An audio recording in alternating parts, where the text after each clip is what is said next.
permasalahan tersebut adalah dari awal ya, dari awal bagaimana para agen tersebut atau pemasar asuransi direkrut ya, di mana tidak melihat kualifikasi dan kriteria-kriteria tertentu. Dan kemudian bagaimana mereka dilatih, diberikan pelatihan-pelatihan, dan bagaimana mereka diajarkan bagaimana memasarkan. Nah, saya melihat ada beberapa hal yang keliru ya terkait masalah rekrutmen agen ataupun pemasar, bagaimana pelatihan tersebut dilaksanakan dan bagi bahan-bahan pelatihan tersebut apa yang diberikan ya.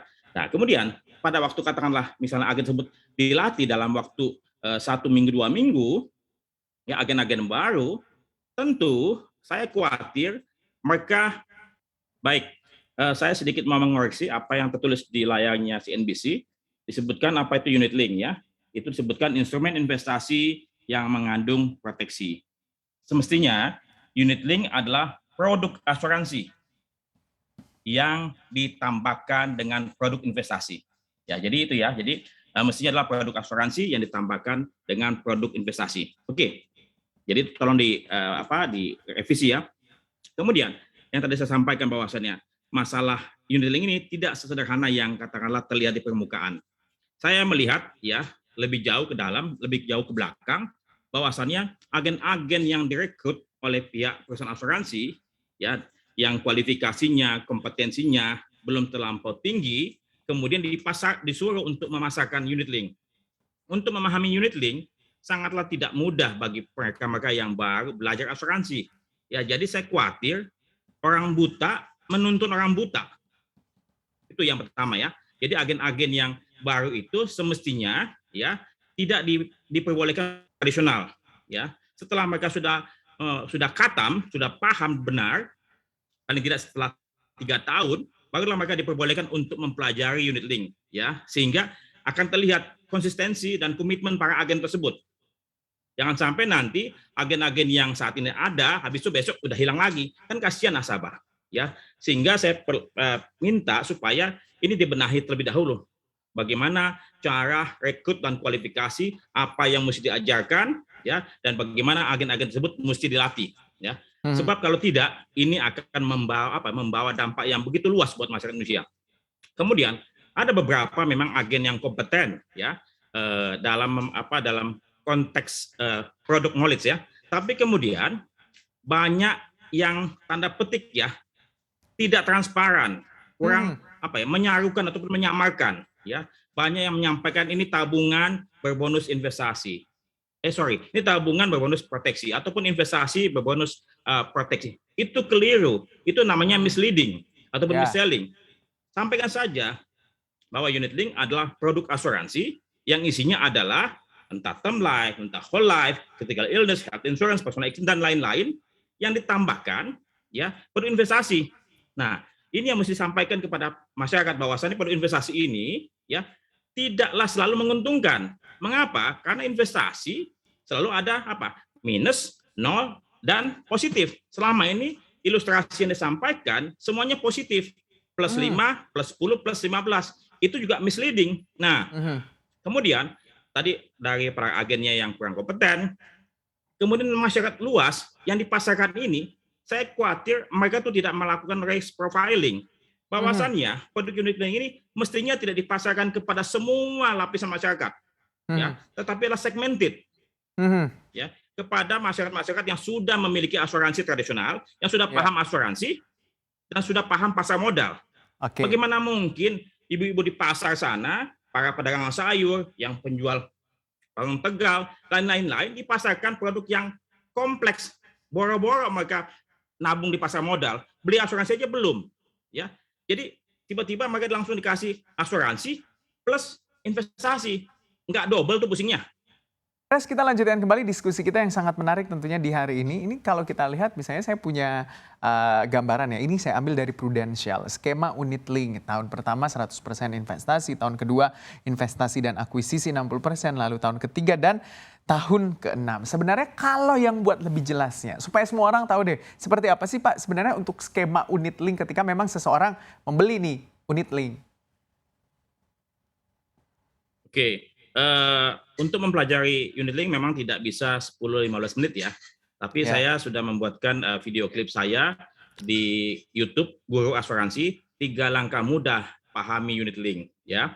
Nah, kemudian biaya-biaya yang dibebankan kepada konsumen memang dari satu masing-masing perusahaan tersebut berbeda-beda ya. Dan kemudian lamanya juga berbeda, presentasinya juga berbeda. Nah, sehingga saya pikir ini mesti terbuka dan mesti distandarisasi. Kalau tidak salah semua perusahaan asuransi masing-masing, sehingga akhirnya makin banyak variasi, makin sulit untuk mengawasi buat regulator ya. Jadi saya berharap unit link ini juga tidak memberatkan biayanya. Kenapa? Kan tadi tujuannya katanya untuk berinvestasi katanya ya. Sehingga sebaiknya unit link tersebut dibuat sedemikian rupa yang ramah. Kalau saat ini yang saya lihat sebagian besar unit link tersebut tidak pro konsumen ya, memberatkan. Dan jangan pernah bermimpi bahwasan investasi Anda itu seperti Anda menaruh uang di reksadana ataupun di saham sekaligus kan gitu loh. Jadi saya khawatir ya Anda punya investasi di unit link tidak optimal. Kenapa? Karena ada beberapa perusahaan asuransi yang mengenakan biaya yang begitu besar dan di depan, di front end, ya bukan di back end. Jadi ada beberapa yang mengenakan langsung 5%. Jadi Anda punya dana investasi langsung dipotong 5% di depan sebelum dikembangkan. Ya, jadi kalau kata misalnya Anda taruh sana, Anda punya dana tinggal 95% untuk dikembangkan, hasil returnnya berapa? Dapat nggak 5% atau 10%? Saya khawatir tidak. Jadi secara umum ya dalam ilmu perencanaan keuangan yang saya peroleh, bahwasannya karena konsep asuransi dan investasi berbeda, karena asuransi adalah mengalihkan risiko, jadi yang risiko kita punya diperkecil ya dan dipindahkan pada perusahaan asuransi, sementara ember investasi kita malah menerima risiko dengan apanya? Dengan adanya volatile investasi tersebut. Jadi menggabungkan kedua unit ini, dua produk ini, sesuatu adalah menggabungkan kayak mencampur air dan minyak, ya tidak pernah bersatu. Dan memang nyatanya investasi ini disorong atau dikeluarkan oleh perusahaan asuransi pada umumnya kepada manajer investasi, dan biaya yang dikenakan oleh manajer investasi ditambahkan dengan biaya yang ditambahkan oleh perusahaan asuransi, sehingga biayanya double. Dan kemudian risikonya tinggi sekali, Coba saya mohon maaf ya, saya sebut yang tadi yang Bapak sampaikan, perusahaan asuransi yang P itu ya, dia punya unit linknya ada sekitar 32 jenis. Dan kemudian jenisnya macam sekali, ya macam-macam. Saya khawatir agen-agen di sana tidak memahami seluruh produk tersebut, ya. Bahkan saya khawatir dia punya MI-nya tidak berada di Indonesia. Kenapa? Karena ada beberapa produk tersebut yang namanya asing, ya, bukan asing ya, tapi asing, ya. Jadi saya berharap, ya, saya sudah pernah berikan masukan kepada regulator bahwasannya sebaiknya MI-nya adalah MI yang di Indonesia, bukan di luar negeri, agar mudah diawasi bila mana terjadi kekeliruan ataupun suatu hal sengketa segala macam. Dan kemudian tolong juga dibatasi juga jenis investasinya sehingga lebih mudah mengawasi, sehingga masyarakat pun juga lebih mudah, ya. Kemudian biayanya pun juga kalau bisa diperkecil, jangan diperbesar, dan kemudian diletakkan di belakang, di back end. Nah, saya percaya ada beberapa jenis unit link di sana ya yang mungkin masih bisa diterima, ya, masih bisa diterima. Tetapi kemudian kita memang mesti bedah. Jangan jangan membuat suatu produk tersebut terlihat sulit ya. Silakan Pak Andreas untuk menjawabnya. Yang pertama terlebih dahulu. Benar nggak sih? Saya pikir tidak benar. Ya, Anda lebih bagus Anda beli asuransi tradisional ya untuk orang tua Anda. Ya, karena memang itu produk yang paling optimal bila mana Anda proteksi.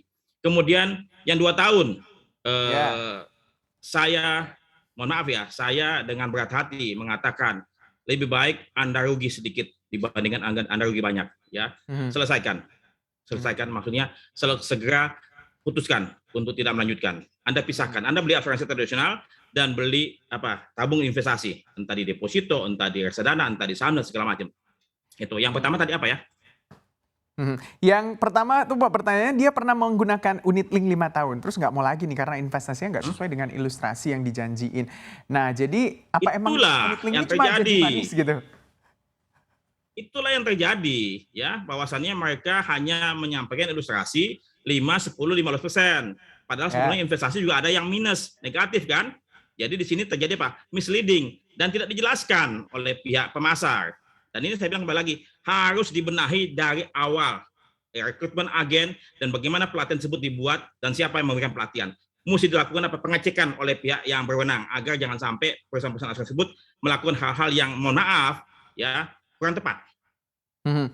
Oke, berarti Pak kalau misalnya orang-orang awam ditawarkan asuransi entah produk apapun, kalau mungkin juga terselip unit link, apa sih sebenarnya pertanyaan-pertanyaan yang harus mereka tanyakan ke agennya agar merasa tidak tertipu gitu ketika membeli sebuah produk asuransi? Saya mencintai asuransi, tetapi jangan berinvestasi di perusahaan asuransi. Mengapa? Karena perusahaan asuransi tersebut mengalihkan Anda punya dana ke pihak ketiga, ya. Dan di sana pihak ketiga ini tadi biayanya ada, dan biayanya dikenakan, ditambahkan lagi biaya pengelolaan oleh asuransi. Dan Mhm. saya pikir lebih bijak Anda pisahkan.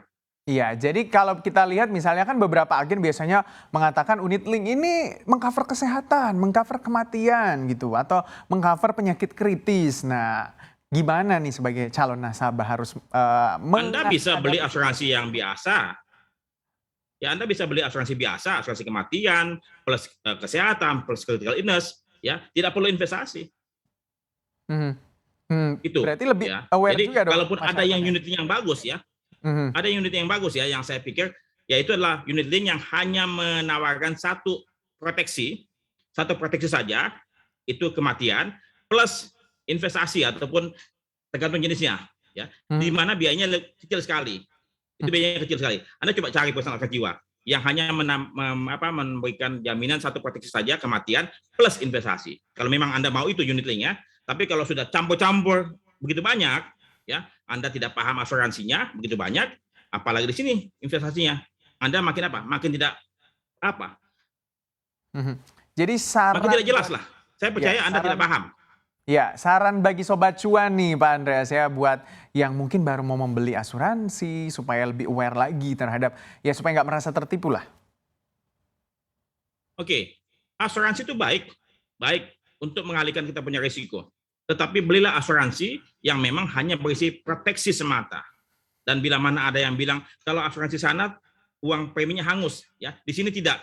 Bilang sama mereka, Anda bohong, ya. Jadi di mana-mana biaya premi asuransi adalah hangus. Cost of insurance itu hangus, ya. Mhm. Jadi Anda pisahkan, lebih irit di sana, dan kemudian Anda juga harus pastikan proteksi tersebut Anda butuhkan. Jangan sampai Anda punya semua proteksi Anda beli, tetapi ternyata Anda kurang butuhkan. Belilah yang skala prioritas, karena Anda punya kebutuhan masih banyak dalam Mhm. ilmu keuangan, perencanaan keuangan. Untuk asuransi itu menempatkan posisi ketiga, ya. Mhm. Pertama adalah Anda mesti punya liability, Anda mesti bayar, ya. Kemudian masalah sosial, yang ketiga adalah masalah proteksi.